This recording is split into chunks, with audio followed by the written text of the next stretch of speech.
Hello दोस्तों, स्वागत है आपको अपने प्यारे से यूट्यूब चैनल प्रज्ञा एजुकेशन सोसाइटी में। तो दोस्तों, आज हम लोग क्लास 12 के हिंदी के पदखंड के 7 लेसन जो चैप्टर है पुत्र वियोग, उसका बहुत ही इम्पोर्टेंट सब्जेक्टिव प्रश्न पढ़ेंगे। यह एक ऐसा चैप्टर है जिससे कि आपके एग्जाम में प्रत्येक वर्ष क्या सब्जेक्टिव क्या ऑब्जेक्टिव सभी में से बहुत सारे प्रश्न पूछे जाते हैं। तो आप इस चैप्टर को अच्छी तरह से पढ़िए और अच्छे नंबर गेन कीजिए। चलिए आज का क्लास शुरू करते हैं।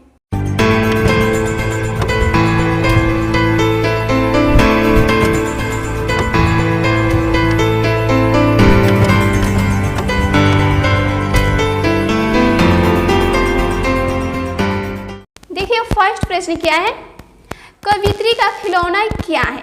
उसमें वो बता रही है अपने उनका जो पुत्र एगो था जो कि असमय उसकी मृत्यु हो गई, जिसके वियोग में उन्होंने कविता लिखा है। तो उन्होंने अपने पुत्र पर ही वह कविता लिखा है।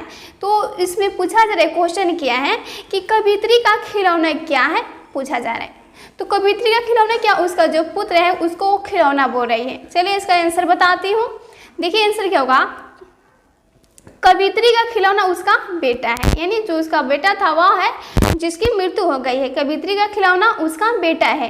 बच्चे के खिलौना प्रिय होता है। उन्होंने क्यों कहा है खिलौना, देखिए जो कवि या कवित्री होते हैं बहुत गहराई से सोचते हैं, इसलिए तो कहा जाता है जहाँ जाए न रवि वहाँ जाए कवि। तो जो कवि होते हैं बहुत गहराई अंतर तक सोचते हैं। तो उन्होंने यहाँ पर फिर बताया जा रहा है कि खिलौना कहने का अर्थ क्या है, अपने पुत्र को वह खिलौना क्यों बोल रही है। तो देखिए क्यों बोल रही है, बच्चे को अधिकतर हम जानते हैं कि बच्चे को क्या खिलौना जो होता है प्रिय होता है, बहुत प्रिय होता है बच्चे को खिलौना।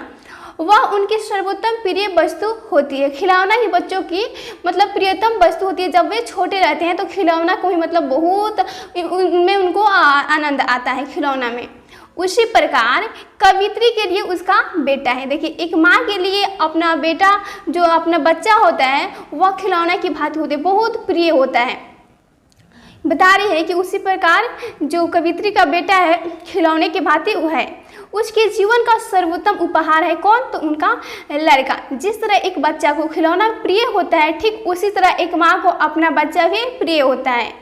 इसमें यही कहने का मतलब है, इसलिए वह कवित्री का खिलौना है। यानी कवित्री इसी संदर्भ में अपने बेटे को खिलौना बोल रही है। क्यों, तो आप अपने शब्दों में लिख सकते हैं और बहुत अच्छे से लिख सकते हैं कि कवित्री का खिलौना क्या है। तो इस कविता में कवित्री ने अपने बेटे को खिलौना के रूप में माना है, क्योंकि खिलौना अधिकतर बच्चों को अच्छा लगता है और ठीक उसी तरह एक माँ के लिए उसका बच्चा भी खिलौना की तरह होता है। अपने शब्दों में लिखिए, बहुत अच्छी तरह से अंक प्राप्त होंगे। फिर देखिए अगला प्रश्न क्या है, पुत्र, यहाँ पर पुत्र होगा। पुत्र के लिए माँ क्या क्या करती है। तो इसको आप बताया नहीं जा सकता पुत्र के लिए माँ क्या क्या करती है, बहुत सी सारी चीज़ें करती है। लेकिन आपको अकॉर्डिंग टू आपका जो पोएम है उसके अकॉर्डिंग बताना है कि क्या क्या करती है। तो देखिए आप पढ़े होंगे कविता तो समझ में तो आएगा ही। देखिए पुत्र के लिए माँ क्या करती है। पुत्र के लिए माँ निजी सुख दुख भूल जाती है। पुत्र के लिए जो माँ होती है अपना जो सुख दुख होता है उसको भूल जाती है। उसे अपने सुख सुविधा के विषय में सोचने का अवकाश नहीं मिलता। अवकाश यानी छुट्टी नहीं मिलता, फुर्सत नहीं मिलता।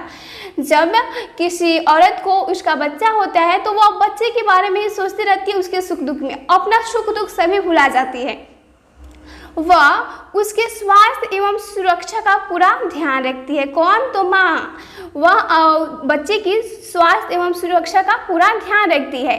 बेटा को ठंड ना लग जाए अथवा बीमार ना पड़ जाए, इसके लिए उसे सदैव गोद में लेकर उसका मनोरंजन करती रहती है। किस लिए, तो बच्चे को ठंड ना लग जाए या फिर कोई बीमारी ना हो जाए, इसके डर से वह हमेशा अपने बच्चे को गोद में लेकर उसे मनोरंजन करती रहती है, यानी खिलाती रहती है। उसे लोरी गीत सुनाकर सुलाती है। कौन, तो माँ ही होती है जो कि अपने बच्चे को लोरी गीत सुनाकर सुलाती है। उसके लिए मंदिरों में जाकर पूजा अर्चना करती है। इसमें कवित्री सुभद्रा कुमारी चौहान ने बताया है कि उन्होंने पत्थर को भी देवता माना। क्यों, तो अपने बेटे के लिए। तो वह सभी अपने पुत्र मतलब अपने बच्चे के लिए ही करती है पूजा अर्चना, या फिर कुछ भी करती है अपने बच्चे के लिए ही करती है। तथा मनते मांगती है किसके लिए, तो अपने बच्चे के लिए। बहुत सारे आप अपने से शब्दों में लिखिए, बहुत सारी माँ क्या क्या करती है आप व्याख्या नहीं कर सकते, लेकिन बुक के अनुसार हमें बताना होगा। फिर देखिए अगला प्रश्न क्या है, माँ के लिए अपना मन समझाना कब कठिन है और क्यों। इसमें पूछा जा रहा है कि माँ को अपना मन समझाना कब कठिन हो जाता है और क्यों। तो देखिए इसका उत्तर क्या होगा। माँ के लिए अपना मन को समझाना तब कठिन हो जाता है जब वह अपना बेटा खो देती है। देखिए जब किसी माँ का बच्चा की मृत्यु खो जाना यानी मृत्यु हो जाना, यहाँ पर कवित्री के बेटे का मृत्यु हो गया है जिसके संदर्भ में उन्होंने उसके वियोग में लिखा है। तो उसमें बता रही है कि माँ के लिए अपना मन को समझाना सबसे कठिन तब होता है जब उसकी बेटी की मृत्यु हो जाती है, उनकी आंखों के सामने उनके बेटे की मृत्यु हो जाती है। तो यहाँ पर बताया जा रहा है कि उनके मन को समझाना तब कठिन होता है जब उसका बेटा खो जाता है यानी मर जाता है, बेटा को खो देती है वह। बेटा माँ की अमूल्य धरोहर होता है। देखिए क्या बताया जा रहा है, जो बेटा होता है यानी बच्चा, कोई भी बच्चा जो होता है माँ का एक अमूल्य, जिसका कोई मूल्य नहीं है, एक अमूल्य धरोहर होता है, माँ की आंखों का तारा होता है। कौन? तो बेटा माँ की आंखों का तारा होता है। माँ का सर्वस्व यदि क्रूर नियति द्वारा उसे छीन लिया जाता है, यानी प्रकृति के किसी क्रूर नियति के द्वारा, यहाँ पर कहने का मतलब है यानी किसी कारणवश छीन लिया जाता है, यानी किसी कारणवश उसका मृत्यु हो जाता है, छीन लिया जाता है, उसके बेटे की मृत्यु हो जाती है, तो माँ के लिए अपने मन को समझाना कठिन हो जाता है। यानी किसी भी माँ को जब उसकी ही आंखों के सामने उसके बच्चे की मृत्यु होती है तो उस समय माँ के मन को समझाना बहुत ही कठिन हो जाता है। वह पल उसके लिए सबसे जीवन भर का दुखदायी पल होता है। फिर देखिए अगला प्रश्न क्या है, पुत्र को छौना कहने का क्या भाव छुपा है, इसे उद्घाटित करें।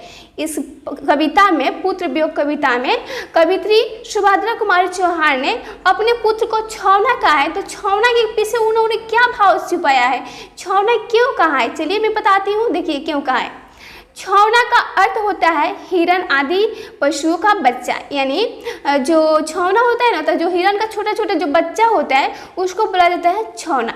तो देखिए अपने बच्चे के संदर्भ में उन्होंने छौना का प्रयोग किया है। पुत्र वियोग शीर्षक कविता में कवित्री ने छौना शब्द का प्रयोग अपने बेटा के लिए किया है। किसके लिए? तो अपने बेटा के लिए किया है। हिरण अथवा बाघ का बच्चा बड़ा भोला तथा सुंदर दिखता है। जब हिरण या बाघ का जो छोटा छोटा बच्चा होता है छोटा में, तो बहुत ही भोला भाला और बहुत ही अच्छा तरह दिखता है। इसके अतिरिक्त चंचल तथा तेज भी होता है। यह तो सही है, चंचल और तेज भी होता है। और आप बच्चा को भी देखेंगे, किसी छोटे छोटे बच्चे को, तो वो भी बहुत चंचल होते हैं और तेज होते हैं, क्योंकि उस समय तो उनको अबोध बालक कहा जाता है, कुछ समझ में नहीं आता है, सो वह कुछ भी कर देते हैं, कुछ बोल देते हैं, कुछ भी कर देते हैं। अतः कवित्री द्वारा अपने बेटा को छौना कहने के पीछे यह विशेष अर्थ भी हो सकता है। यानी छौना उन्होंने इसलिए कहा है क्योंकि जो हिरण या बाघ का बच्चा होता है छोटा, वो बहुत ही मतलब भोला भाला सुंदर होता है। उसी के संदर्भ में इन्होंने अपने बेटे से कंपैरिजन, उन्होंने तुलना किया है कि ठीक उसी तरह उनका जो छोटा बच्चा था वो भी मतलब भोला भाला सुंदर तेज चंचल बहुत अच्छा था। तो उसके इसी के कारण उन्होंने छौना शब्द का प्रयोग किया है। फिर देखिए अगला प्रश्न क्या है, कविता का भावार्थ लिखना है। देखिए आपका आता है कितना, तो 5 नंबर का आता है, भावार्थ लिखिए या सारांश लिखिए। आता है कि देता है प्रश्न की निम्नलिखित अवतरणों का व्याख्या कीजिए। तो आपको करना होता है कि पुत्र वियोग शीर्षक कविता का व्याख्या कीजिए या भावार्थ लिखिए। 5 नंबर का यह प्रश्न आता है। तो आपको सभी जितनी भी कविता है सभी को अच्छी तरह से समझकर उसका हिंदी जानकर आपको मतलब तैयारी करना होगा एग्जाम के लिए। चलिए इसका मैं बताती हूँ। पुत्र वियोग जो कविता है इसका भावार्थ देखिए। पुत्र वियोग शीर्षक कविता में अपने बेटे की मौत के बाद शोकाकुल माँ के मन में उठने वाले अनेक निराशाजनक तथा असमयित विचार तथा उससे उपजी विषादपूर्ण मन स्थिति को उद्घाटित किया गया है। यानी जो यह प्रस्तुत कविता है पुत्र वियोग, जिसकी लेखिका कौन है? सुभद्रा कुमारी चौहान। तो इसमें क्या बताया जा रहा है उसको आपको बताना होता है संक्षिप्त शब्दों में। तो इसमें क्या बताया जा रहा है कि जो पुत्र वियोग जो शीर्षक कविता है उसमें एक माँ है जो कि अपने बेटे की मृत्यु का शोकाकुल मन से उठने वाली जितने भी निराशाजनक स्थिति होती है उन सभी के बारे में वो बता रही है। कवित्री अपने बेटे के आकस्मिक यानी अचानक तथा अप्रत्याशित निधन से मानसिक और अशांत है। मानसिक यानी जो वह दिमागी रूप से मतलब पगला सी गई है। वह अपनी विगत स्मृतियों को याद कर उद्विग्न है, यानी जब उसका पुत्र जिंदा था उस समय के यादों को वह याद कर रही है। उस समय के जितने भी यादें हैं उन सबको याद कर रही है और रो रही है। एक माँ के हृदय में उठने वाले झंझावत की वह स्वयं भुक्तभोगी है। यानी एक माँ के मन में जब उसका बच्चा मर जाता है तो कितना पीड़ा उठता है। वह खुद देखिए दो तरह के होता है, एक तो आप पे खुद बीतता है तो आपको समझ में आता है, कितना लोग महसूस करता है। तो जब खुद बीतता है अपने आप पर तब समझ में आता है, महसूस आप करके उसका दायरा नहीं ले सकते। यानी यहाँ पर कवित्री का कहने का मतलब यह है कि देखिए एक माँ के हृदय में जो उठने वाली झंझावत होती है वह स्वयं महसूस कर रही है, मतलब उसका भुक्तभोगी है, वह स्वयं है। यानी स्वयं यानी कवि यहाँ पर जो लिखी है कवित्री उन्हीं का पुत्र की मृत्यु हुआ है तो उन्होंने लिखा है। कविता में कवित्री द्वारा नितांत मनोवैज्ञानिक तथा स्वाभाविक चित्रण किया गया है। इस जो कविता है पुत्र वियोग, तो इसकी जो कवित्री है सुभद्रा कुमारी चौहान, तो उनके द्वारा नितांत लगातार जो मनोवैज्ञानिक तथा स्वाभाविक जो चित्रण होता है, आप देखते हैं आम जिंदगी में भी हम लोग का सोसाइटी में देखते हैं कि ऐसा कितनी सारी घटना होती रहती है, तो उन्होंने यह लिखा है। कोई यह नहीं कि अलग लिखते हैं यह है कि जो कि आपको समझ में ना आए, कभी वही लिखते हैं जिससे कि जनता को अच्छी तरह से समझ में आ जाए, यानी पढ़ने वाले व्यक्ति को अच्छी तरह से पढ़ने में समझ में आ जाए। फिर देखिए इसमें क्या है, और प्रस्तुत कविता में कवित्री ने अपने बेटे की मौत से उपजे दुखिया माँ के शोकपूर्ण उदारों का स्वाभाविक एवं मनोवैज्ञानिक विश्लेषण किया है। जो यह कविता है इसमें जो कवित्री है अपने बेटे की मौत के बाद जितने भी दुखे उपजे यानी आती है तो उसके द्वारा माँ को कितना शोकपूर्ण होता है उन सभी को बारे में इसमें बताया है। फिर देखिए ऐसी स्थिति युक्तिपूर्ण एवं मानविक प्रस्तुति अन्यत्र दुर्लभ है। मतलब ये जो लिखी है ऐसे किसी अन्य कवि के कविताओं में नहीं मिलती है। महादेवी वर्मा की एक मानविक कविता इस प्रकार है, यानी सुभद्रा कुमारी चौहान की जो महादेवी वर्मा थी वह सहेली थी जो कि एक ही कॉलेज में पढ़े भी थे लोग, जो माँ की ममता को प्रतिबिंबित करता है। उसका नाम क्या है कि आंचल में है दूध और आँखों में पानी। देखिए इस अर्थ के पीछे, इस लाइन के पीछे कितना अर्थ छिपा है। आंचल में है दूध और आँखों में पानी, यह है महादेवी वर्मा की है।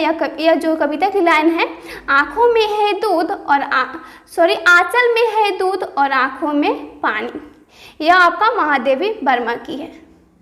फिर देखिए अगला प्रश्न है आपका 6 नंबर। इस कविता को पढ़ने पर आपके मन पर क्या प्रभाव पड़ा उसे लिखिए। इस कविता यानी पुत्र वियोग कविता को पढ़ने से आपके मन पर क्या प्रभाव पड़ा, तो आप तो बहुत सारा लिख सकते हैं, उसको लिखना है। देखिए इसका क्या प्रभाव पड़ा। पुत्र वियोग कविता में कवित्री ने अपने बेटा की मृत्यु तथा उससे उपजे विषाद की अभिव्यक्ति की है। मेरे मन में भी कुछ इसी प्रकार के मनोभावों का आना स्वाभाविक है। यस, जो लिखा है वो तो लिख दिया, लेकिन जो पढ़ने वाला है वो भी पढ़कर तो उसके मन में कुछ तो कुछ आएगा, कुछ तो कुछ भावनाएं उठेगी जरूर। किसका हृदय संवेदना से नहीं भर उठेगा, जो यह कविता पढ़ेगा वो जरूर रो देगा। कौन कवित्री के शोकाधारों की गहराई में गए बिना रहेगा। यानी जिस तरह कवित्री सुभद्रा कुमारी चौहान ने इसमें लिखा है अपने पुत्र के वियोग में कविता, रियली में बहुत ही मतलब यह आपका रोने वाला कविता है। आप पढ़िएगा दिल से तो बहुत ही अच्छा कविता है और गहराई से पढ़िएगा। फिर देखिए एक माँ का अपने बेटे की दिन रात देखभाल करना, बीमारी ठंडा आदि से रक्षा के लिए उसे गोद में खिलाते रहना, स्वयं रात में जागकर उसे लोरी गीत सुनाकर सुलाना, अपने दाम्पत्य जीवन की खुशी को संतान पर केंद्रित करना, अंत में नियति के क्रूर चक्र की चपेट में बेटा की मौत। देखिए एक माँ पर क्या बीतती है जब एक माँ एक बच्चे को जन्म देती है, उसके लिए अपना पूरा सुख दुख उसी पर न्यौछावर करती है। सुख दुख उसका अपना नहीं, उसका अपना निजी जो सुख दुख होता है नहीं दिखता है। यानी देखिए इसमें क्या कवि कर रहे हैं कि एक जो माँ होती है बेटे के लिए अपना दिन रात बेटों को देखभाल करती है, ठंडी से बचाती है, बीमारी से बचाती है और उसे हमेशा अपने गोद में रखती है, खाना खिलाती है और उसे सोने के लिए लोरी भी सुनाती है। यानी अपना जो दाम्पत्य जीवन होता है, वैवाहिक जीवन, उसी बच्चे पर न्यौछावर कर देती है। और यदि किसी कारणवश यदि अंत में उस बेटे की मृत्यु हो जाए तो सुनिए, तो उस माँ पर क्या बीतेगा वो तो माँ ही जानती है। देखिए इसमें कितना गहराई से कवित्री ने लिखा है। इन सारे घटनाक्रमों में मैं मानसिक रूप से अशांत हो गया। यानी बता रही है कि यदि ऐसा घटना हो तो कोई भी मानसिक रूप से तो अशांत हो ही जाएगा, उसका मानसिक जो स्थिति है चौपट हो जाएगा। मुझे ऐसा एहसास हुआ जैसे यह त्रासदी मेरे साथ हुई।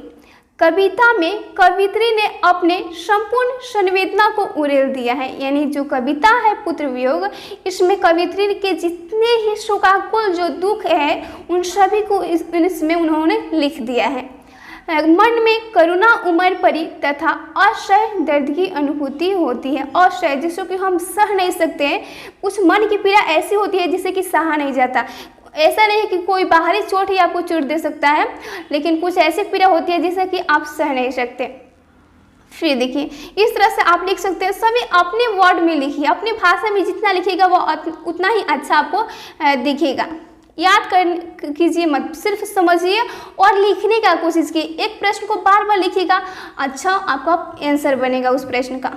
फिर देखिए 7 नंबर है, कवित्री स्वयं को असहाय और विवश क्यों कहती है। कवित्री जो है सुभद्रा कुमारी चौहान, वे स्वयं को असहाय और विवश मान रही है, क्यों बताना है। देखिए कवित्री असमय पुत्र की मृत्यु के कारण उसे आगे का सहारा नहीं दिखता है। यस, देखिए जो कवित्री है तो उनका जब बच्चे का मृत्यु हो जाता है तो उनका जो आगे का जो रास्ता है उनको कोई सहारा नहीं दिख पाता है, इसलिए वह अपने को असहाय और विवश कहती है। जब उसका पुत्र उसके साथ था तो वह उस खिलौने की भांति उसी में खोई रहती थी। देखिए जब उसका पुत्र उसके साथ था तो वह खिलौने की भांति मतलब सारा दिन 24 घंटा अपने पुत्र में ही लगी रहती थी। उसे कुछ पता नहीं चलता था किस तरह दिन बीता आया गया। यानी जब खो गया यानी मर गया उसका पुत्र, जिस प्रकार बच्चे माँ अपने बच्चों का तरह तरह से ध्यान रखती है, जिस प्रकार जो माँ होती है अपने बच्चे को तरह तरह से ध्यान रखती है, कहीं उसे सर्दी ना लग जाए, कहीं उसे लू ना लग जाए, कभी उसे लुरिया गाकर सुनाती है तो कभी थपकी देकर इसमें माँ का मन लगा रहता है। यानी क्या मैंने कहा, जो माँ होती है 24 घंटे अपने बच्चे में लगी रहती है, परंतु पुत्र के बिछड़ने के साथ ही वह असहाय हो जाती है। देखिए इतना 24 घंटा जिसके लिए हम बिताते हैं वही हमसे छीन जाए तो हमें कितना मतलब इसका पीड़ा होगा वो आप मैं नहीं बता सकती। और केवल उसके वियोग में आंसू बहाने को विवश हो जाती है। बिल्कुल सही है, कवित्री ठीक ही ने कहा है कि वैसे हमको जब आपसे कुछ छीन जाता है तो अगर आप उसी के लिए मतलब ज़्यादा टाइम देते हैं वही आपको नहीं मिल पाता है तो आप स्वयं को असहाय और विवश तो समझेंगे ही। फिर देखिए अगला प्रश्न क्या है, पुत्र वियोग शीर्षक कविता का सारांश लिखें अथवा पुत्र वियोग शीर्षक कविता का भावार्थ लिखें। देखिए क्या है, सुभद्रा कुमारी चौहान मूलतः राष्ट्रीय संस्कृत धारा की कवित्री है। इस तरह है तो थोड़ा कवित्री के बारे में भी कुछ बता देना चाहिए कि सुभद्रा कुमारी चौहान मूलतः राष्ट्रीय संस्कृत धारा की एक कवित्री है, परंतु सामाजिक पर ध्यान गया, लेकिन उनका सामाजिक पर भी ध्यान गया। उनका कवित्री इस कविता में एक माँ के पुत्र की असमय मृत्यु होने पर उसकी स्थिति क्या हो सकती है उसी का चित्रण किया है।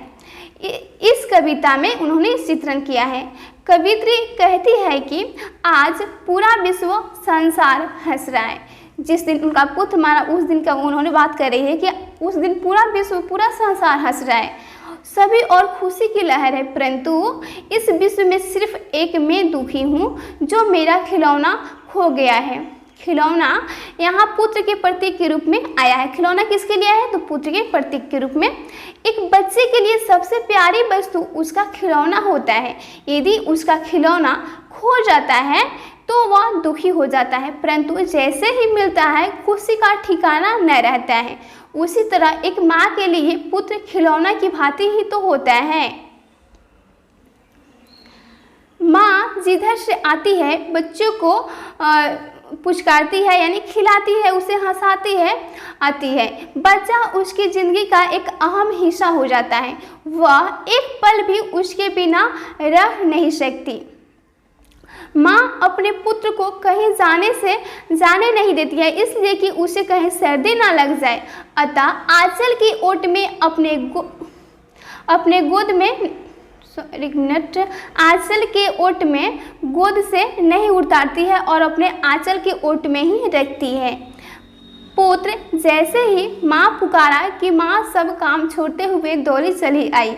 यानी पुत्र जब भी किसी कारणवश माँ पुकारा तो माँ कोई भी काम करती हो पहले पुत्र के पास आएगी, सभी काम को छोड़ कर।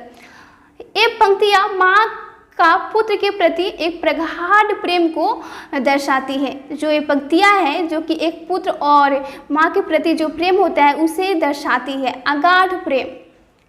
यही नहीं, बच्चा जब नहीं सोता है तब उसे थपकी देकर लोरी सुनाकर सुलाती है।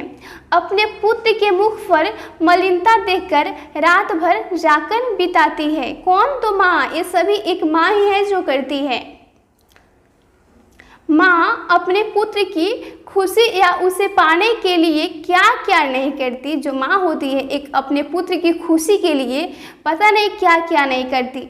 पत्थर जैसे अमूर्त को मूत्र जो पत्थर होता है जैसे कि देव मानते हैं, तो माँ ही होती है जो कि एक पत्थर को अपने पुत्र के लिए, मतलब पुत्र की अच्छे जीवन के लिए, खुशी के लिए उसे देव बनाती है, उसे पूजा करती है।